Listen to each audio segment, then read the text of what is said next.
Hello, and welcome to another basketball edition of the Adrienne Ross Show. Some of you will recall that I showed a video just recently, it's out there on the internet, in which Chiney Ogwumike went on Awful Announcing Podcast and talked to a gentleman named Brandon, and she paid Caitlin Clark an amazing compliment. She called her the most impactful player, not just basketball player, but player in a generation.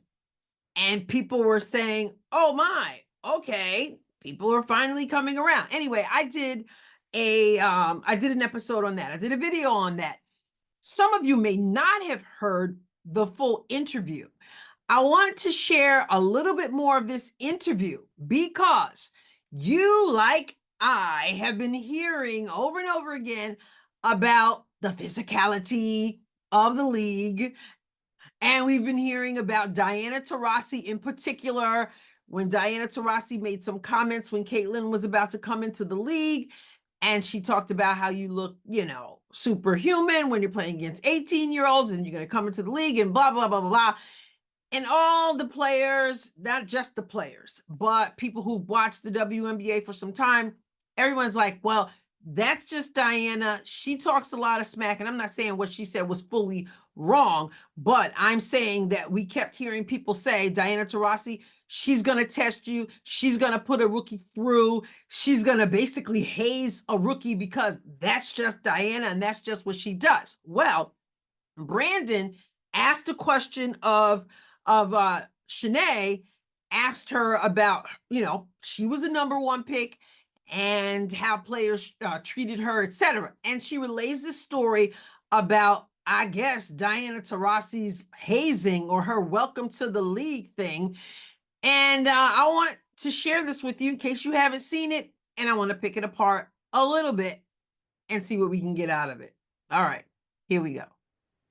Did you feel like you were treated differently as the number one overall pick? Like were opponents trying to test you? Everybody wanted to bust my ass. Everybody. I always tell people this is the first thing I learned. I told you about my sister, Nneka, prepping me for my opponents. Okay, and so you guys, Nneka Ogwumike is Chiney's sister. Nneka plays for the Seattle Storm. Okay, so she's sharing this story. Everybody wanted to take her down. She's saying, let's keep going. Everybody wanted to bust my ass. Everybody. I always tell people this is the first thing I learned. I told you about my sister, Nneka, prepping me for my opponents. How to play for Phoenix Mercury. I was like, Nneka, what do I do with Diana on the perimeter? Okay, what do I do with Diana on the perimeter? That was her concern when she was about to play the Phoenix Mercury. What do I do with Diana?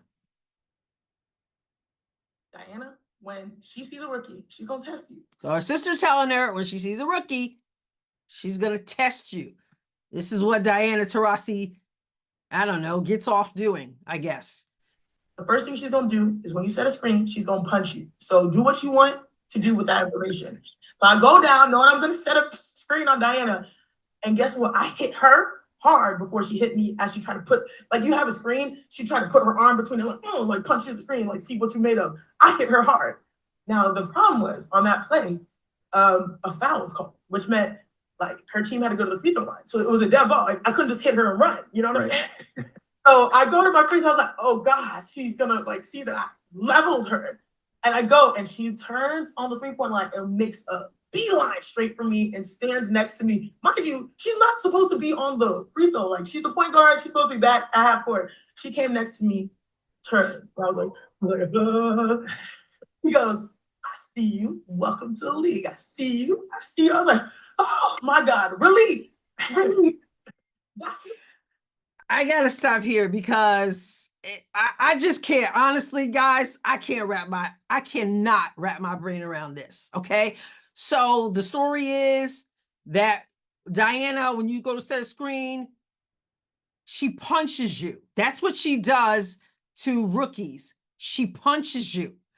And so Chiney is trying to figure out, how do I handle Diana Taurasi? Her sister had already filled her in and said, do what you want to do with that information, but that's the way it's going to be. When she sees a rookie, she's going to punch you. So what Chiney decided to do was, I'm going to punch her first. Okay. No, we're not talking about boxing. No, we're not talking about a street fight. We're talking about professional basketball. And this is what they do to rookies. And so you have this young lady right here who's in the league to play basketball.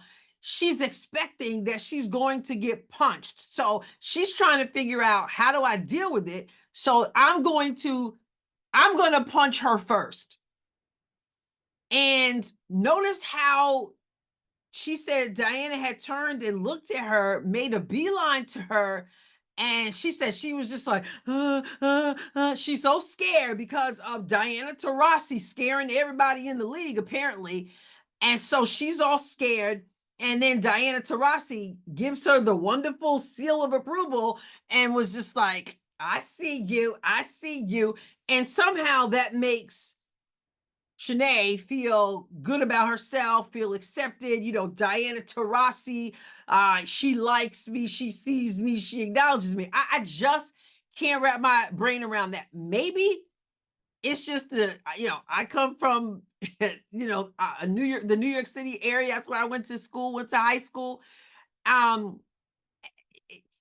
can't imagine that I would get through college and get into the professionals and then allow somebody to punch me. And listen, guys, I'm not trying to be rude, but we see some of these ladies in the WNBA. They don't really look like people who are going to be letting people just knock them out, punch them, and welcome them to the W. I mean, think about Kalia Copper. You guys see her at press conferences and stuff like that. You guys see her get upset with Caitlin when she thought that Caitlin was throwing the ball at her, or whatever she thought Caitlin was doing, and they had to tell her, I know she was actually trying to get the ball away from you. I mean, these players are, we've seen Kennedy Carter. I mean, you mean to tell me that those ladies are sitting there saying, this is what I have to go through because Diana Taurasi, has to put you through something to test you?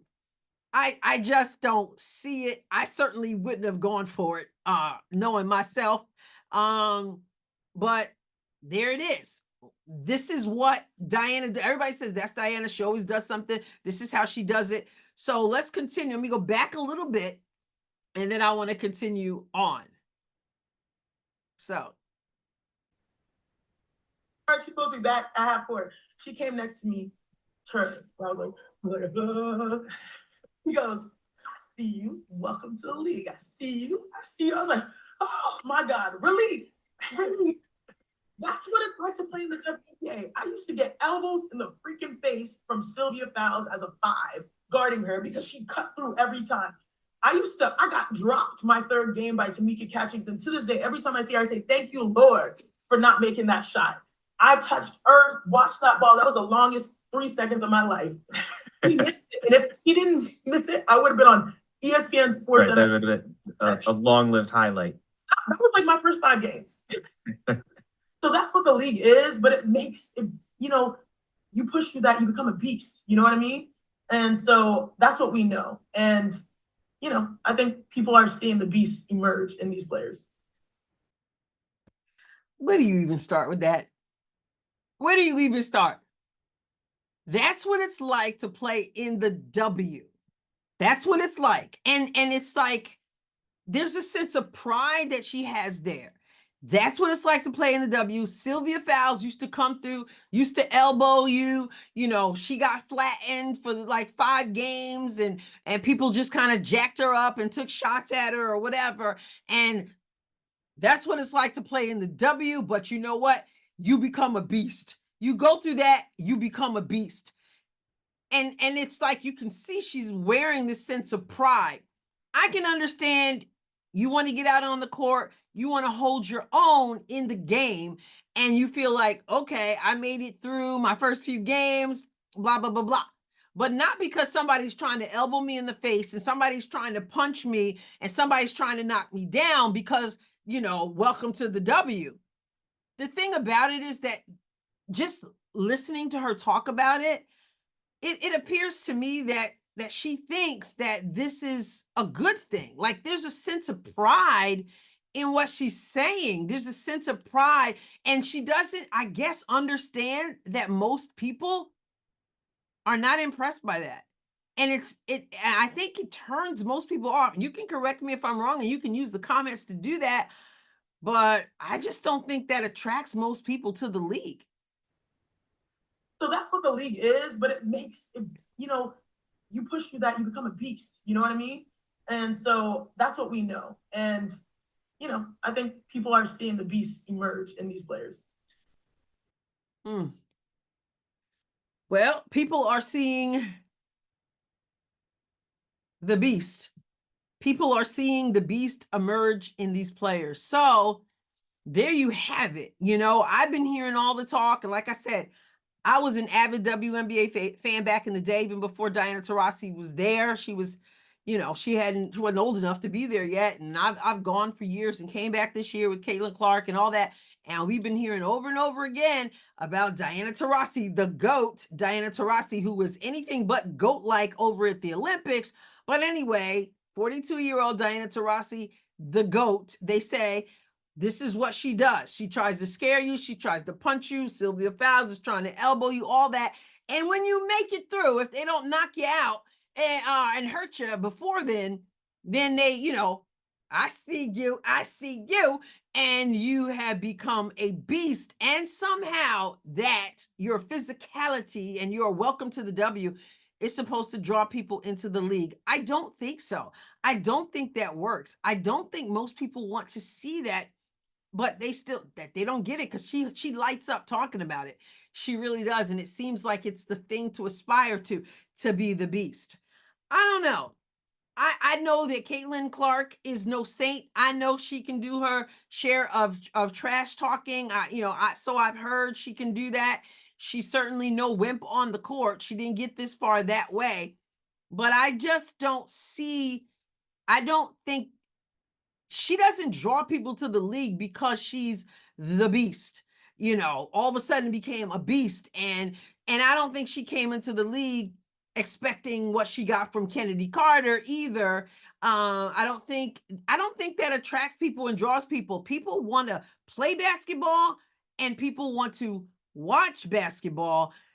And nobody wants to be walking around because Diana Taurasi came to town or you came to her town. But there we have it. So you've heard about it. What does Diana Taurasi actually do that everybody's talking about? Oh, that's what Diana Taurasi does. Well, that's one thing she does. My guess is if she's still doing it, she probably didn't do it to the wrong person yet, because that might have been the last time she tried that mess. Well, there's a little inside look there from Chiney Ogwumike at what Diana Taurasi and company do to the rookies in the WNBA. Let me know what you think in the comments respectfully. Also, if you have not subscribed to the channel, please do so. We are approaching 16,000 and we are continuing to grow as we talk about basketball, politics, faith, culture, all of the above. I need to say that more often for the people who think I'm only supposed to talk about basketball and not other things. But this is a basketball edition, and I appreciate you hanging out with me for a little while. Remember, A to Z, Adrienne is on it. All right, like, subscribe, comment respectfully, and God willing, I'll catch you next time. God bless you abundantly.